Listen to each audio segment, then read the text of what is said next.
Mit navn er Nanna Rytter Nielsen, og I ser Startup TV. I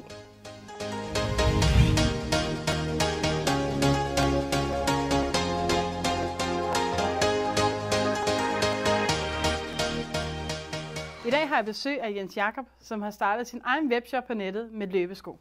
Her er hans historie, og hvordan han er startet. Jeg har læst 3 år på CBS, på Handelshøjskolen i København, hvor jeg har studeret almen erhvervsøkonomi, som ligesom er den bredeste inden for økonomi.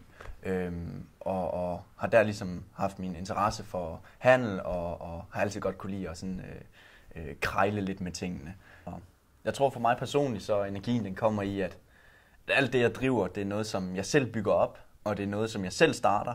Og jeg vil aldrig gøre det, hvis det ikke var, at jeg selv havde sådan interessen og en passion for det her. Få det nu gjort. Altså, få skudt noget af sted, som er 80-20. Få det i luften. Find ud af, hvad der virker. Og virker det ikke, så har du mistet et eller andet beløb penge og noget tid på det, så er det det. Så prøver du noget nyt. Prøv noget. I stedet for hele tiden at sidde og snakke om det. Der er alt for mange, der sidder og snakker om hele tiden. Ej, hvor kunne det være sejt at lave det her. Det kunne være sejt at prøve det der.